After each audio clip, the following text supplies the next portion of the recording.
esensi kesejahteraan itu politiknya di politik anggaran. Maka saya mengajak pada semuanya, mari kita rubah. Keberpihakan anggaran kita adalah keberpihakan pada ara'aita alladzi yukadzibu bidin, fadzalika alladzi yad'ul yatim wala yahudu ala tu'amil miskin. Jangan sia-siakan umroh kita dan haji kita karena ketukan palu kita tidak pernah memperhatikan anak-anak yatim, janda-janda miskin, orang-orang yang tidak punya pekerjaan. Sebenarnya itulah prioritas utama dalam kebijakan negara kita, dalam berpolitik di negara yang berpancasila. Seringkali kita gagal paham dalam memahami kebijakan sebuah daerah dari sisi kaidah Islam. Saya boleh berkata, seringkali nomenklatur anggaran yang disebut dengan buku APBD dianggap berpihak pada Islam atau dianggap berpihak pada agama. Itu diukur berapa jumlah nomenklatur dana hibah untuk sarana prasarana agama.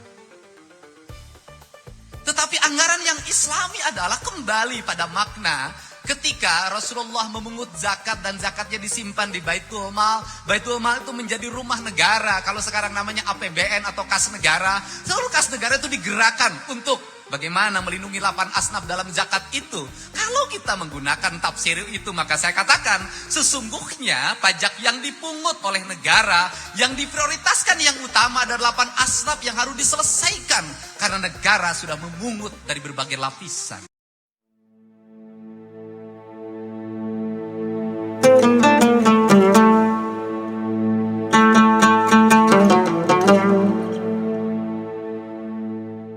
Bismillahirrahmanirrahim. Assalamualaikum warahmatullahi wabarakatuh.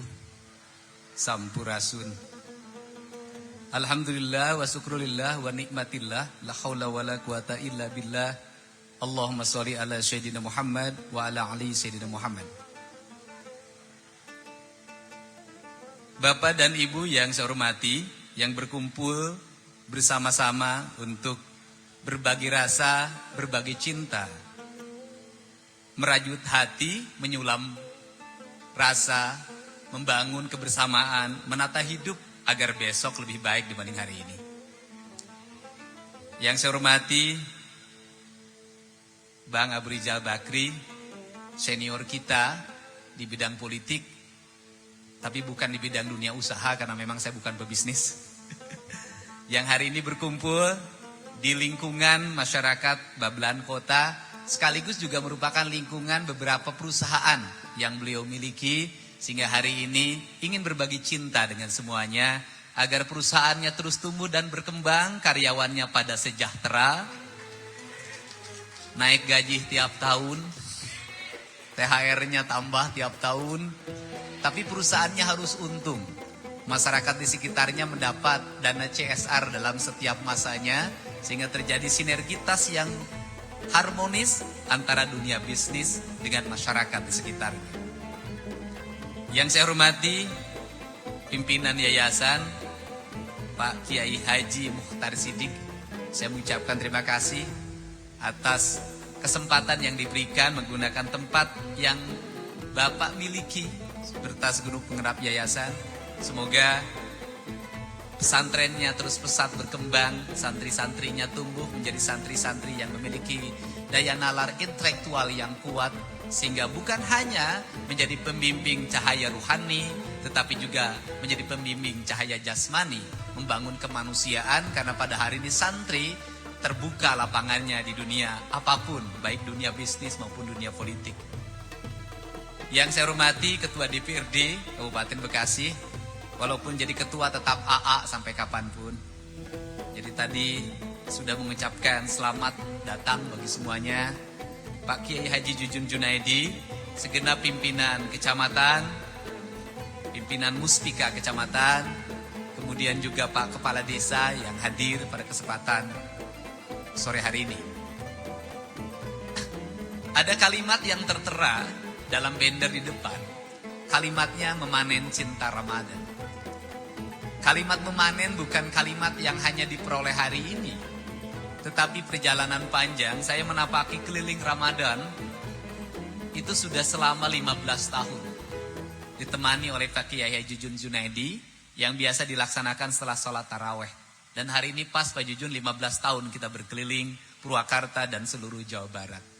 Kalimat memanen penting kita ungkapkan hari ini. Bang Ical, setiap hari kita hari ini doyan minum es kelapa muda. Apalagi bulan puasa. Pertanyaannya adalah siapa yang menanam pohon kelapa? Yang menanam pohon kelapa itu rata-rata usianya hari ini 60-70 tahun, bahkan sudah meninggal kebanyakan. Ketika mereka menanam, tak pernah terpikir dalam pikirannya, apakah ketika nanam pohon kelapa, apakah akan panen besok atau lusa? Apakah dia akan memetik buah kelapanya atau tidak? Apakah dia akan menikmati daunnya dibuat kupat atau tidak? Tetapi mereka melakukan dengan ikhlas. Seluruh orang tua kita dulu, kakek kita, nenek kita, buyut kita, hidup dengan keikhlasan. Mereka selalu berpikir masa depan. Dia tanam pohon-pohon yang kuat, yang tidak mungkin dia nikmati untuk saat itu. Tetapi yang akan menikmatinya adalah anak cucunya kelak. Pertanyaannya adalah, siapa yang hari ini mau menanam pohon kelapa? Masih adakah orang yang menanam pohon kelapa? Hampir jarang dijumpai. Seluruh pikiran orang hari ini ingin menanam sesuatu yang 2-3 bulan ke depan dipanen. Ingin melakukan sesuatu dari sisi bisnis yang dalam 2-3 tahun sudah break even point. Kalau seluruh bangsa ini masuk dalam pikiran-pikiran jangka pendek, seluruh pikiran-pikiran kita masuk dalam pikiran-pikiran yang temporer, maka saya katakan, tunggu kehancurannya bangsa ini. Kenapa?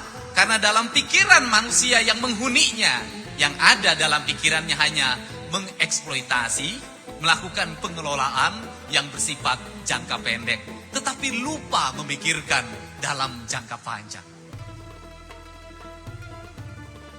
Untuk itu,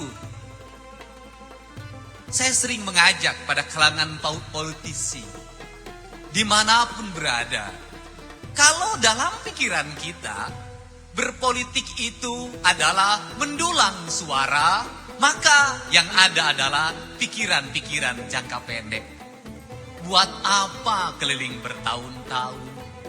Buat apa berbuat kebaikan sepanjang masa? Toh pada waktunya suara kadang bisa ditukar dengan hanya 10 biji mie rebus. Tetapi kalau semua politisi berpikiran seperti itu, maka seluruh kebijakan-kebijakan politiknya akan jangka pendek. Seluruh langkah-langkahnya akan jangka pendek. Seluruh visinya akan jangka pendek. Kalau seperti itu, maka politiknya bukan politik ideologi dengan visi yang kuat, tetapi politiknya adalah politik prostitutif yang bisa diatur oleh maklar yang bernama Germo. Politik Germo adalah politik jangka pendek. Politik Germo adalah politik prostitutif. Menurut saya itu haram dalam kaidah-kaidah Islam. Kenapa? Memilih karena pikiran-pikiran jangka pendek, dinikmati hanya kepentingan jangka pendek. Setelah itu putuslah hubungan antara yang memilih dan yang dipilihnya. Dan ketika yang dipilihnya suatu saat berkunjung, mereka pun memalingkan muka. Begitu pula yang ketika yang memilihnya berkunjung, yang punya rumahnya pun mengunci pintunya rapat-rapat. Kau tak usah menagih lagi janji padaku, karena seluruh kewajibanku sudah tunai waktu itu dengan amplop 30 ribuan ketika kau memilih. Kalau yang lahir seperti ini, maka para politisi bukan orang yang terasah dari sisi visi. Maka para politisi tidak akan terasah dari sisi ideologi.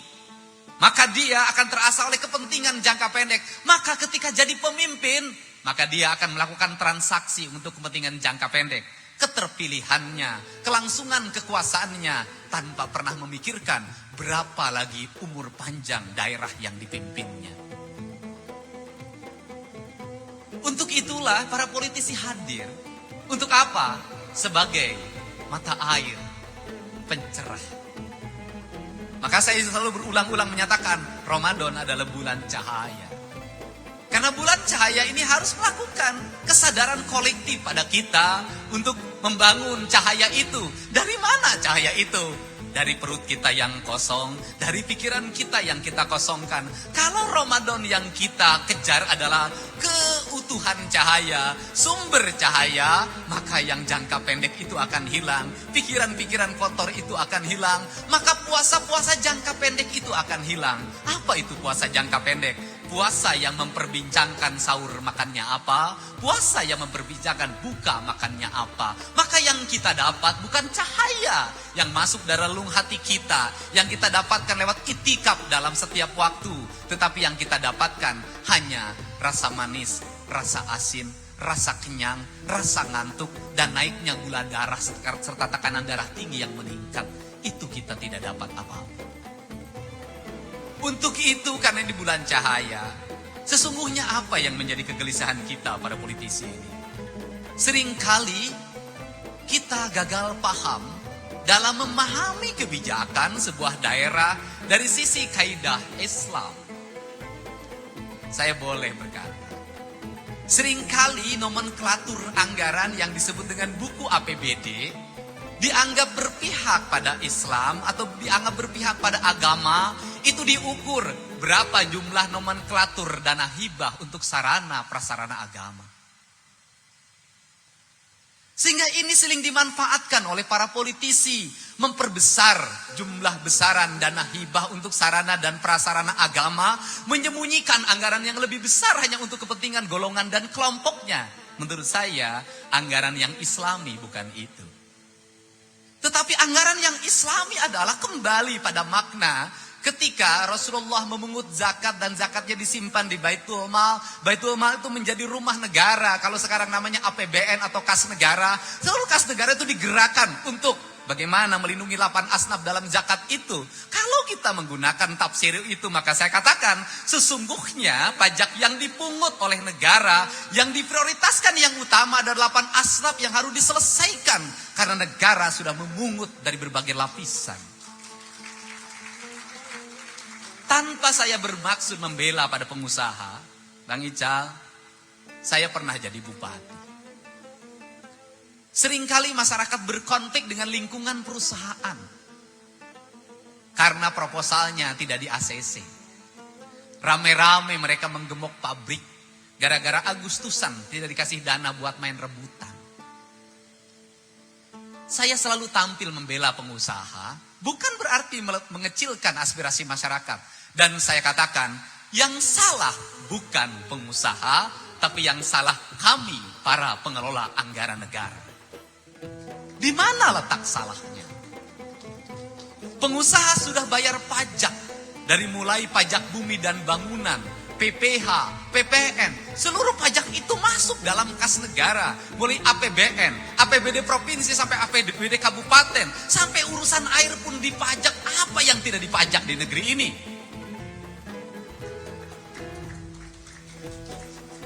Tetapi karena masyarakat di sekitar perusahaan tidak merasa mendapat kesejahteraan karena tidak mendapat uang tunai langsung dari pajak itu, mereka menganggap keberadaan perusahaan tidak manfaat bagi lingkungannya. Padahal yang salah adalah negara. Di mana letak kesalahannya? Kenapa negara tidak melakukan penghitungan pajak secara baik sehingga siapakah prioritas yang harus disejahterakan dari pajak itu?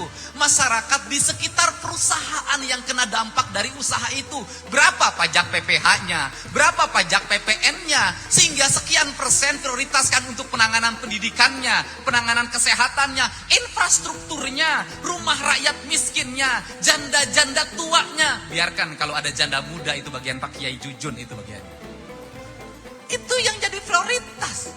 Kalau itu dibangun, maka yang terjadi adalah masyarakat di sekitar perusahaan itu akan merasa jalan di tempat saya mulus, hasil pajak di perusahaan di depan rumah kita. Rumah-rumah di sini tidak ada yang kumuh dari pajak perusahaan di depan kita. Menikmati air bersih gratis dalam setiap waktu dari pajak di depan rumah kita.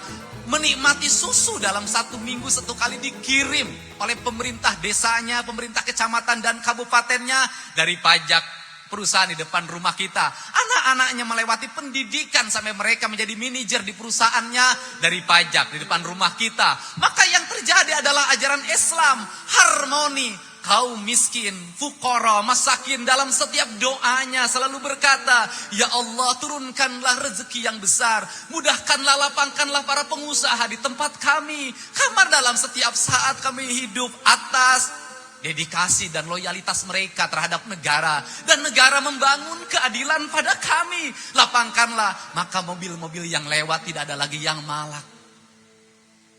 Maka ketika perusahaan ada yang ganggu, mereka tampil ke depan. Hancurnya perusahaan adalah hancurlah kehidupan kami. Maka itu yang disebut dengan kalimat silih wangi, silih asa, silih asi, silih asu. Yang dalam kaidah Islam itu bahwa hidup itu harus saling menghidupkan.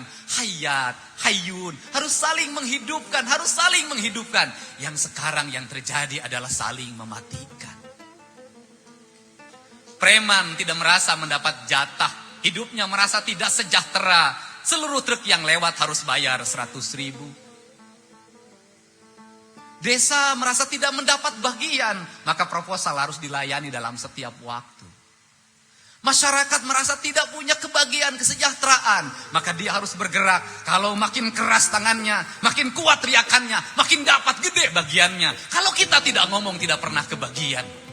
Maka terjadilah pengorganisasian orang di berbagai tempat. Semakin kuat organisasinya, semakin banyak jatahnya. Semakin lemah, semakin tidak dilihat orang mempersenjatai diri, menguatkan barisannya. Yang terjadi adalah pertikaian, konflik di berbagai tempat. Orang satu sama lain saling membunuh, baik membunuh usahanya maupun membunuh organisasinya.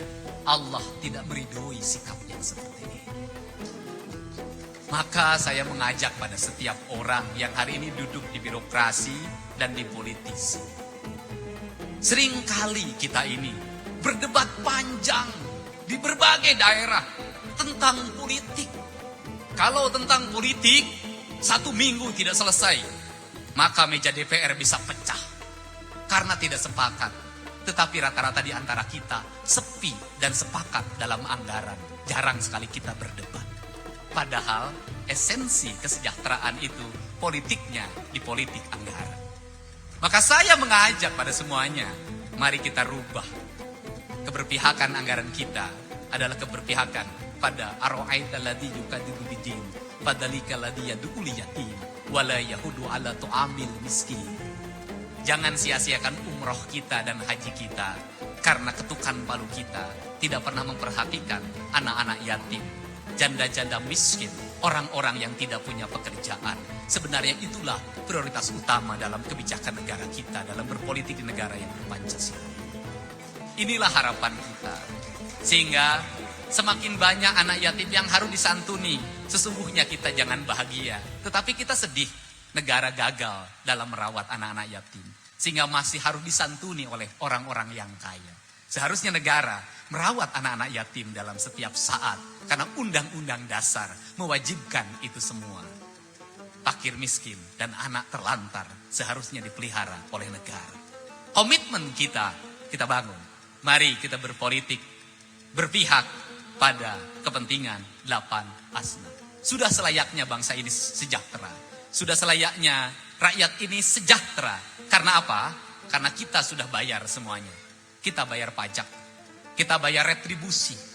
Kita bayar zakat. Kita bayar infak. Kita bayar sedekah. Sudah semestinya sejahtera. Kalau belum sejahtera, mari kita introspeksi. Berarti ada yang salah dalam tata kelola keuangan kita. Terima kasih. Semoga saum ini adalah saum cahaya. Sehingga kita bercahaya dalam kegiatan politik kita dalam keseharian. Politik yang dipandu dengan cahaya, maka politik memperjuangkan kebenaran. Wallahu muwaffiq ila aqwamit thoriq. Assalamualaikum warahmatullahi wabarakatuh. Sampurasun.